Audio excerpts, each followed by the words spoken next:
Samtang sa pikas bahin Kapitolyo may pahigayon og public consultation. May labot sa 8 billion nga dam project sa Sugbo.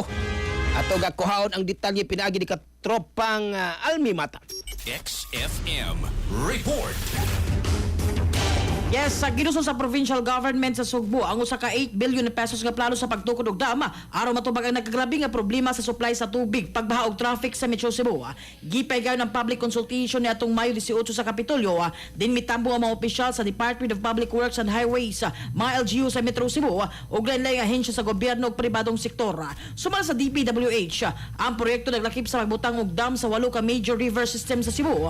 Lakip ang Mananga, Bulacau, Guadalupe, Kinalumsan, Butuanon, Lusaran, Kansaga, Kutkot ug Danao River.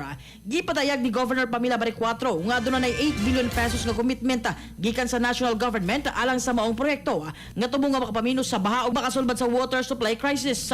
Matod sa DPWH nga mga dam magsilbing water impounding structures nga makapaminos sa kusog sa baha, makatabang sa supply sa tubig ug makapadako sa agricultural productivity ug freshwater fisheries. Ang maong konsultasyon kabahin sa requirements sa Regional Development Council nga gipanguluan usab sa gobernadora aron ma-endorse ang proyekto alang sa national budget consideration. Mga katropa, alang sa pagpahimsog sa palawas, inumong sa phone na Glasgow.